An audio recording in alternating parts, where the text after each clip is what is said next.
Nakatikim na ba kayo ng tofu skin? Ito yung nabili lang natin online kasi nakikita ko 'to sa mga nagmumukbang.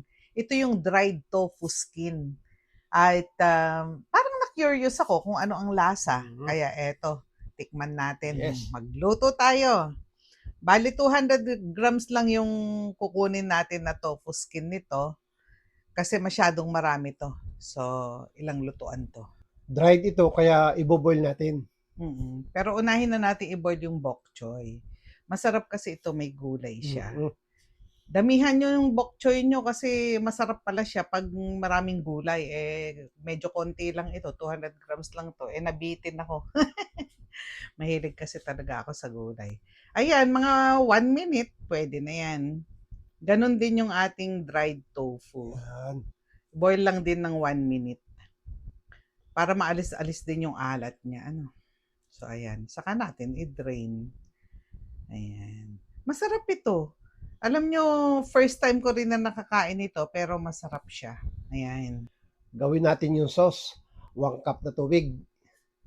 Lalagay din tayo dito ng oyster sauce. Bali, ito yung isang pack na yung 30 grams, yung maliit lang na pack ng oyster sauce. Yan.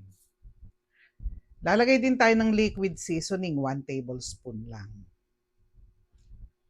Yung seasoning granules natin, 1 teaspoon, saka 1 teaspoon din na brown sugar. Maglalagay din tayo ng Sesame sesame oil. oil. 1 tablespoon yan. Saka cornstarch, 1 tablespoon, pampalapot. Ayan. Haluin lang mabuti, tapos maggigisa na tayo. Stir-fried lang to, kaya madali lang tong luto na to. 2 tablespoon na oil. 1 head na garlic. Tapos yung puti nung leeks, 3 tangkay ng leeks, hiniwa lang namin na maliliit. Yan. Yung white part niya lang yan.